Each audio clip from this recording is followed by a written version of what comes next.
ಎಷ್ಟೇ ಕೆಡುಕು ಮಾಡಬೇಕೆಂದು ಭಾವಿಸಿದ್ರೂ ದೇವರು ಅದನ್ನು ಹಿಮ್ಮೆಟ್ಟಿಸಿ ಒಳ್ಳೆ ದಾಡಿ ಬದಲಾಯಿಸುವ ದೇವರಾಗಿದ್ದಾನೆ.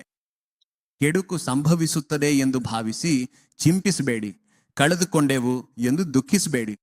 ದೇವರು ಒಳ್ಳೆಯದನ್ನು ಮಾಡಲಿದ್ದಾನೆ, ನೀವು ಆ ಒಳ್ಳೆಯದನ್ನ ಪಡ್ಕೊಳ್ಳಿದ್ದೀರಿ. ದೇವರಿಗೆ ಮಹಿಮೆ ಉಂಟಾಗ್ಲಿ.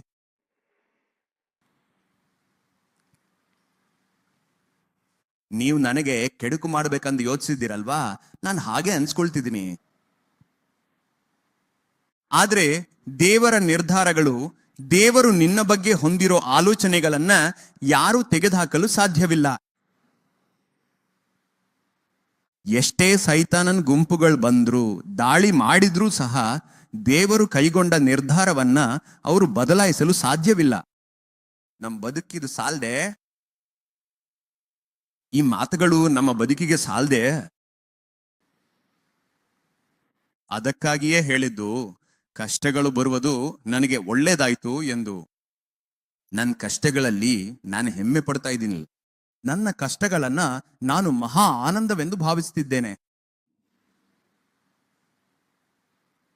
ನಿಜವಾಗಿಯೂ ಕ್ರೈಸ್ತರಿಗೆ ದೇವರು ಕೊಟ್ಟಿರುವ ಶ್ರೇಷ್ಠತೆ ಇದು. ಕಷ್ಟಗಳಲ್ಲಿಯೂ ಆನಂದಿಸಿ ಎಂದು ದೇವರು ಹೇಳ್ತಿದ್ದಾನೆ. ನಿನ್ನ ಕಷ್ಟಗಳನ್ನ ಆನಂದವಾಗಿ ಸ್ವೀಕರಿಸು ಎಂದು ದೇವರು ಹೇಳ್ತಿದ್ದಾನೆ. ಕ್ಷಣ ಮಾತ್ರವಿರುವ ನಿನ್ನ ಈ ಸಣ್ಣ ಕಷ್ಟವು ನಿನಗೂ ನನಗೂ ಮಹಿಮೆಯ ಭಾರವನ್ನು ಉಂಟು ಮಾಡಲಿದೆ. ಹಲ್ಲೆಲೂಯಾ.